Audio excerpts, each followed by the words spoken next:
आज भारत को आज़ाद हुए 75 साल हो गए, 75 ईयर्स। लेकिन आज तक हमें ये पता नहीं चला कि हमें वो आज़ादी मिली कैसे, और उस समय जिस समय हम कहते हैं कि हमें आज़ादी मिली, उस समय हुआ क्या था। Never before in the history of humanity has something like partition ever happened. How did something as significant as partition happen without us understanding how and why of it? Today I want to go into some of the things, कुछ ऐसी बातें जो कभी किसी ने नहीं की, जो कहीं आती ही नहीं है, जिसके बारे में कभी बात नहीं की जाती. Actually, the whole concept of secularism has not really been an aspiration for equality, if you really see, but it has been a tool to drive equivalence, even if that forced equivalence was false and misleading to even begin with. It was in the earliest tradition of whataboutery. Whataboutery आज ज़्यादा popular है as a concept, but secularism was actually the first tool of whataboutery.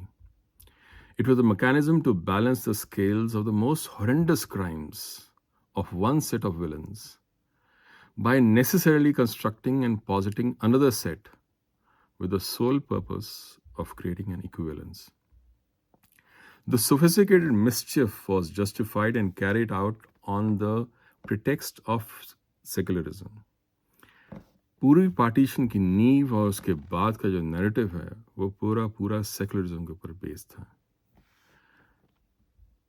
जो popular narrative था partition का वो ये था कि there was an equivalence between Muslim league and राष्ट्रीय स्वयंसेवक संघ, द आरएसएस. उस समय आरएसएस ट्रिपल एस कहते थे, राष्ट्रीय Swayamsevak Sangh. And the argument was that the rioting was equal and similar between all the communities as were the killings. The crimes against both sides were identical and balanced. पर वाकई में क्या ऐसा था? ऐसा हुआ क्यों? हमारा पार्टीशन और जो उसके साथ जो वायलेंस है वो हुआ ही क्यों? जो प्रोविंशियल इलेक्शंस थे 1936-37 के, जो रिजल्ट्स थे फरवरी 1937 में डिक्लेयर हुए, वो दो चीज़ें दिखाते थे. पहला कि Congress was a clear winner. It was a winner in 8 out of 11 provinces. 8 out of 11 provinces. And Muslim League was the biggest loser. Even जो मुस्लिम्स की जो खुद की सीट्स थी वहाँ भी वो जीत नहीं पाए. Even the Muslims did not prefer them. And this can be seen from the percentage of their seats won versus the Muslim seats in different provinces. They hardly won anything. Congress had won a massive vote, which led to forming of government in 8 out of 11 British Indian provinces. And this victory in the eyes and minds of the Congress people vindicated their whole programs and policies. It was as if it was actually a vote on Congress itself. And they did not form any coalition with any other party, and certainly not with the Muslim League. In fact, they were pretty arrogant at that time, thinking that they were the main guys whom nobody can touch. पर हमारे partition की, भारत के partition की नींव उन 10 सालों में रखी गई, from 1937 to 1946. जब 1946 की प्रोविंशियल इलेक्शंस हुई, उस समय मुस्लिम लीग ने अपनी सारी जो मुस्लिम सीट्स थी वो जीती. Congress formed it's government in Assam, Bihar, Bombay central, Madras, Northwest Frontier Province, Odisha, and United Provinces, while the Muslim League formed its government in Bengal and Sindh. In Punjab, a coalition comprising of Congress, the Unionist Party, और इस Unionist Party को थोड़ा याद रखिएगा, Unionist Party and the Akalis. They formed a government even though Muslim League was the largest party with 73 seats and Congress had only 51 in Punjab. In less than 10 years, the fortunes had radically changed and India was facing a certain partition which was being led by Muslim League. a party which in 1937 could not even represent the Muslims, was now ready to form a nation for Muslims. So what did went wrong? What did go wrong in all this? The seed for destruction of India was probably in how Gandhi, with his strange and nonsensical tantrums, heard the decision-making within the Congress cadres itself. The Partition of India Policies and Perspectives from 1935 to 1937, C.H. Phillips and Mary Doreen Wainwright, में लिखा है page 24 पे, Gandhi's role became an irritant and a source of perplexity. By turns, Nehru, Azad, Patel and others took important initiatives, but these were not sustained, and no clear line of Congress policy was advocated or maintained. Once domestic politics had become communal, Gandhi's bewildering fertility of ideas and arguments had disruptive effects on congressmen, confusing their sense of strategy and seemingly paralyzing their will to reach decisions. But Jinnah, on the other hand, was very, very clear. He had to steal the Muslims away from the many Muslim parties, groups, and Congress party. And he found the refuge in minority provinces where it was easier to rile up all the Muslim youth. And that was going to be the basis of forming Pakistan. Unionist party जिसके बारे में हमने बात की, वो sir Sikandar हयात खान की थी, और उनके साथ जो सेकंड बिगेस्ट लीडर थे वो थे sir Chhotu Ram. Sir Chotu Ram, many people do not know, was the real father of Bhakra Nangal Dam. In fact, the entire concept of Bhakra Nangal Dam was actually planned and almost set in motion by Sir Chotu Ram by 1946. But because the entire partition happened, it could not happen. It could not be completed. And Nehru and Congress party actually took all the way to 1960s to actually execute the whole Bhakra Nangal Dam. And after the death of Sir Sikandar Hayat, Khizar Hayat Khan Tiwana became the leader. And in 1945, Sir Chotu Ram also died. After this, Jinnah pushed Khizar Khan to join Muslim League, but he refused. But others in his party shifted their allegiance. Sir Firoz Khan Noon joined the Muslim League in September 1945. Shaukat Hayat Khan and Mumtaz Doltana also joined Muslim League. In 1946, Muslim League won 90 seats in Punjab Assembly, while Unionists had been reduced to only 10. Jinnah had turned the tide around within 10 years. कैसे? मैं बचपन में अपने नाना जी के पास अक्सर बैठा करता था, जो लाहौर से आए थे. उनसे पूछा करता था कि आखिर हुआ क्या था? क्या हुआ था ऐसा कि आपको वहाँ से भागना पड़ा? तो उन्होंने बड़ी अजीब सी चीज़ बताई. उन्होंने कहा कि वहाँ बलवई आए थे, बलवई आए सी, ऐसा उन्होंने कहा. और वो जो बलवई आए थे वो ऐसे थे जो लोगों को मार रहे थे, मार कूट किया, आग वगैरह लगाई, और पूरे गांव में लोगों के घर, उनकी प्रॉपर्टीज़, उनकी जान माल सब तहस नहस कर दिया. ये शब्द बलवई मैंने बाद में भी सुना. बुनियाद में, बुनियाद सीरीज़ अगर आप दोबारा देखें तो आप सुनेंगे वहाँ पर ये शब्द दोबारा वहाँ आएगा. फिर मैंने तमस में सुना. फिर मैंने उन लोगों से भी सुना जो अक्सर अपने एक्सपीरियंसेस शेयर करते हैं, who came from partition, from Pakistan side. बलवई आए सी. This is a very common phrase actually, you will listen.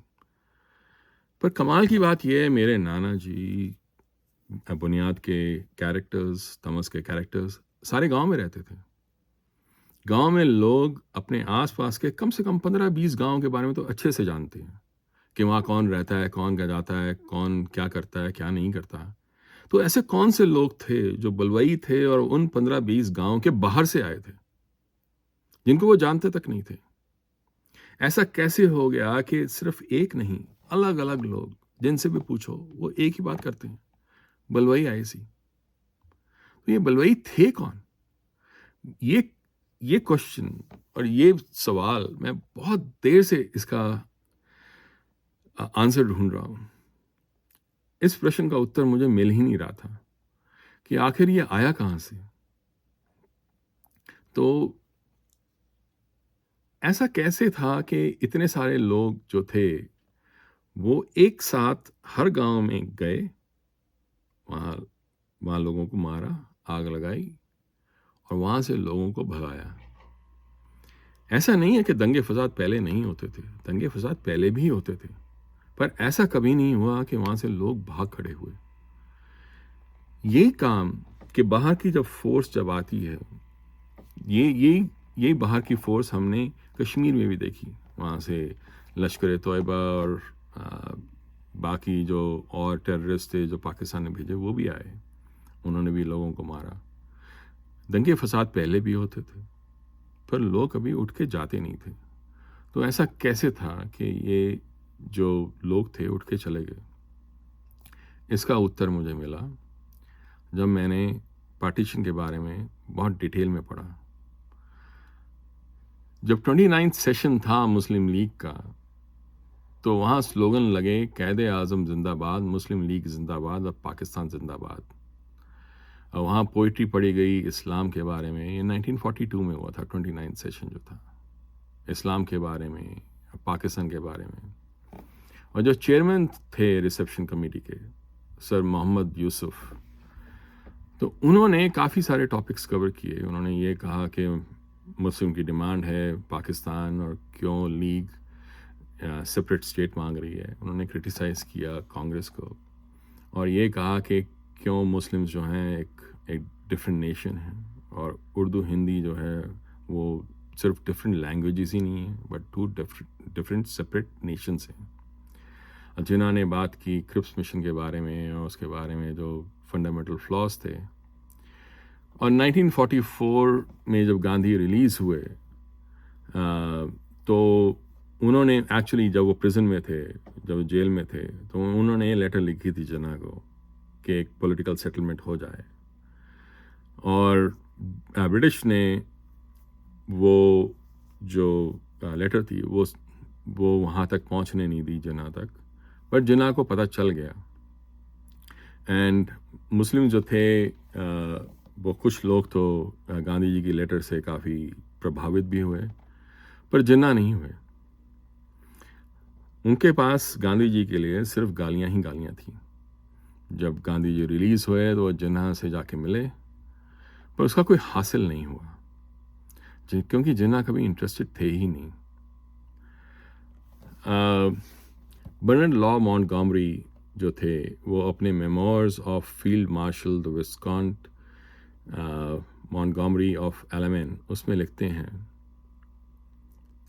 Jinnah was totally different. He was keyed up to the highest state of tension. He openly expressed his deadly hatred of the Hindus, saying he would have nothing to do with them.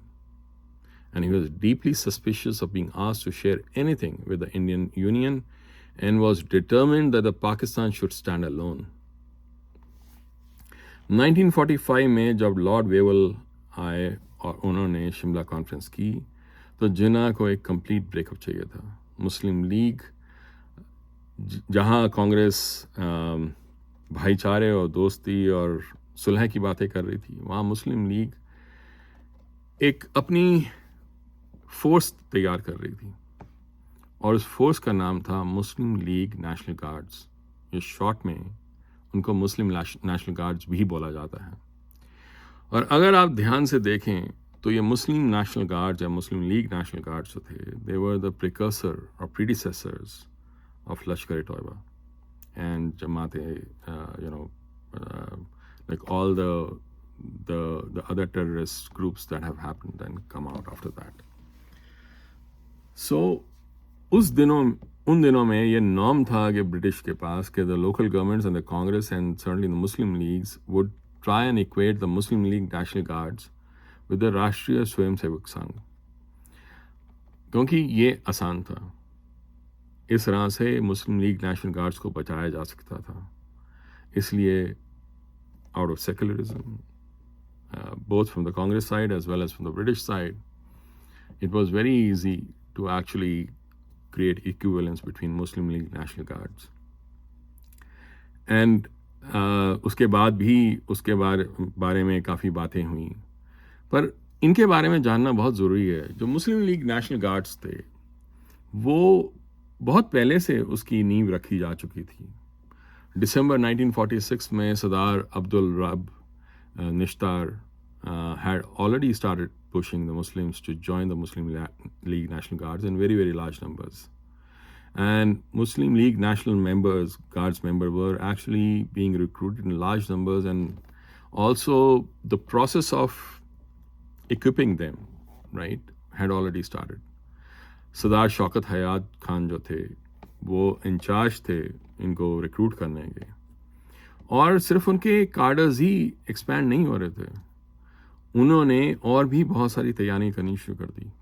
They started accumulating jeeps and lorries, and petrol का उन्होंने इंतज़ाम करना शुरू कर दिया, because उनको petrol सिर्फ अपनी जीप्स और लॉरीज के फ्यूल के लिए नहीं चाहिए था, उनको आग लगाने के लिए भी पेट्रोल चाहिए था। एंड ये जो कार्डर्स थे, interesting, these cadres were also train in stabbing, arson and killing. In fact ये सिर्फ ट्रेन ही नहीं हुए थे, इनकी टेस्टिंग भी होती थी और फिर बाद में इनको सर्टिफिकेट्स भी मिलते थे। Thousands of such certificates were actually given out at the various centers of Muslim League National Guards. So while RSS was busy building the character and spiritual strength of the Hindus, the Muslim League was busy building Muslim League National Guards into an extensive and well-trained semi-military organization. They were not just working in Punjab, but also in Bengal. They were in both the sides. And that is what Muslim League was actually counting on. So जब जनवरी 1947 में जब ये जनवरी 24 की बात है 1947 की, वहाँ की जो पंजाब गवर्नमेंट थी खिज़र हयात खान की, उन्होंने again in the false equivalence under the Criminal Law Amendment Act, they actually declared both Muslim League National Guards as well as the RSS as unlawful organizations. And they, फिर जो पुलिस थी जो RSS और मुस्लिम league national guards के office में गई उनको वहाँ रेड करने के लिए, तो RSS वालों ने तो अपना ऑफिस खोल दिए और आने दिया और वहाँ कुछ मिला नहीं। पर जो मुस्लिम लीग नेशनल गार्ड्स के ऑफिस थे वहाँ पर मियाँ इफ्तिखार उद्दीन फ़िरोज़ खान नून, मियाँ मुमताज़ दौलताना, सरदार शौकत हयात खान एंड खान इफ्तिखार हुसैन खान जो थे वो वहाँ पहुँचे ऑफिस में और उनको रोका, पुलिस को रोका। But they got arrested, and then the premises were opened, and the police discovered 1,000 steel helmets, uniforms, and a lot of literature. ये जो आर्मी के जो हेलमेट्स थे, जो 1000 स्टील हेलमेट्स जो उनको मिले, वो उन्होंने मिलिट्री डिस्पोजेबल डिपार्टमेंट जो था नेशनल गार्डर्स का, वहाँ से उठाए थे।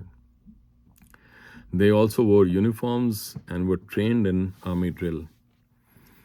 बहुत सारे ऐसे आर्म्स थे, like daggers and firearms, तलवारें थीं, बंदूकें थीं, जो उन्होंने मेयर जो थे लाहौर के मियाँ अमीरुद्दीन, उनके घर में पहले से ही मूव कर दिया था। बाद में ये देखा गया कि बहुत सारे जो बलवई थे उनके हाथ में जो तलवारें और जो बंदूकें आईं वो अमीरुद्दीन साहब के घर से ही उनको उठानी पड़ी, वहीं से उन्होंने उठाई और आगे जाके उन्होंने लड़ाई की। जनवरी 25 की बात है, after the both the organization were declared unlawful, Liaquat Ali Khan declared that Muslim League National Guards were an integral part of Muslim League. This was the first time that Muslim League actually acknowledged that Muslim League National Guards were part of their own party. And this was actually the signal for the League cadres to start the violence.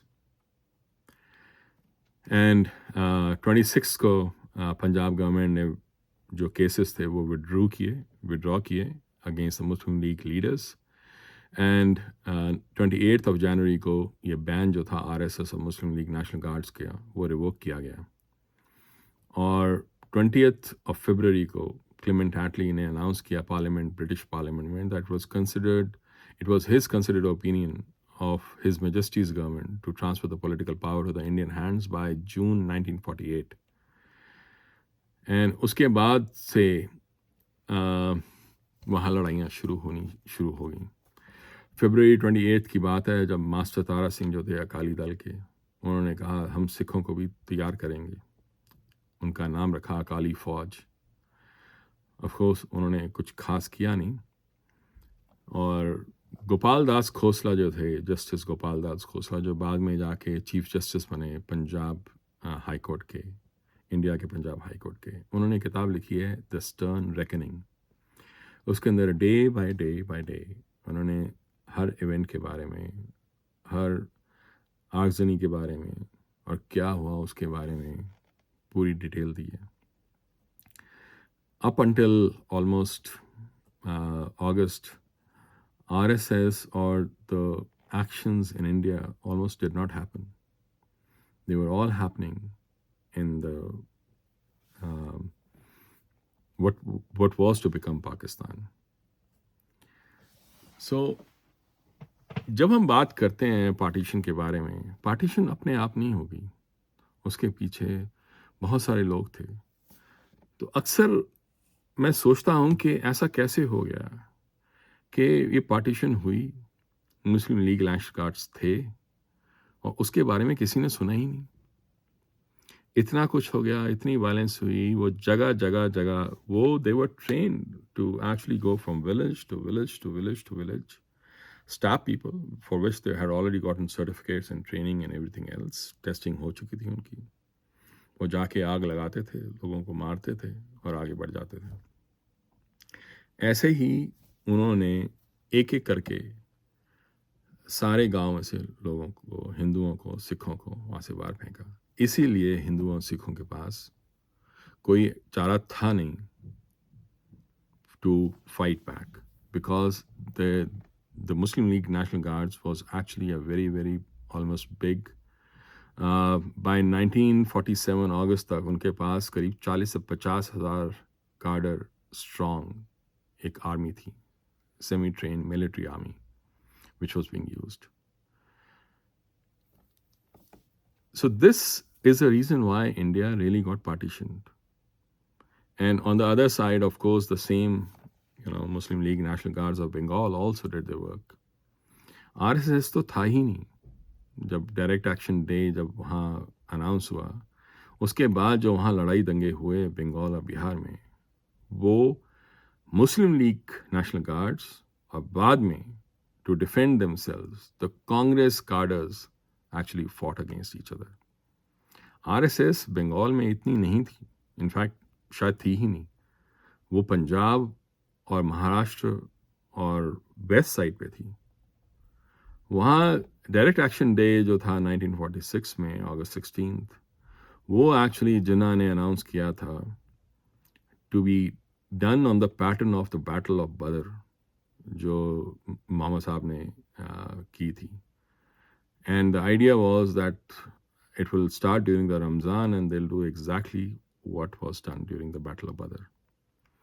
So the idea was very clear that this whole thing was done on the basis of religion, and the Muslim League actually used religion to actually start this off. And what happened after Direct Action Day and what happened, by Muslim League National Guards in Punjab is unprecedented. पर ऐसा क्यों है कि हमें इसके बारे में कभी कुछ बताया ही नहीं जाता, हमारी हिस्ट्री बुक्स में से गायब है. ये जानना बहुत ज़रूरी है हमारे लिए, क्योंकि इसी से हमें समझ में आता है कि this false equivalence that secularism was, that false equivalence tool that secularism was actually, was very similar to what Jinnah had done with the Muslim League National Guards. Because what Jinnah did with Muslim League National Guards, Nehru actually did with the whole secularism thing. Because what he did after the death of Gandhiji was to actually persecute all the RSS people, because he knew that if the memories of partition were ever evoked, and if anybody ever did any research or went into the details of partition, then they would understand who played what role. तो कम से कम 75 साल के बाद, कम से कम आज तो हमें जानना चाहिए कि इतना बड़ी दुर्घटना पार्टीशन जैसी हुई तो हुई क्यों। अगर आपको ये वीडियो पसंद आया हो, इसमें इन्फॉर्मेशन पसंद आई हो, तो हमारी न्यूज़लेटर दृष्टिकोण.com पर आप ज़रूर सब्सक्राइब कीजिएगा। उसमें हम और डिटेल्स देते हैं और डिफरेंट टॉपिक्स पे हम बात करते हैं। हर संडे इंडिया में शाम को और यूएस में सुबह, यूएस टाइम सुबह और इंडिया टाइम शाम को निकलती है, और आपको बहुत सारी डिटेल्स डिफरेंट टॉपिक्स पे आपको मिलेंगी। जय हिंद, धन्यवाद।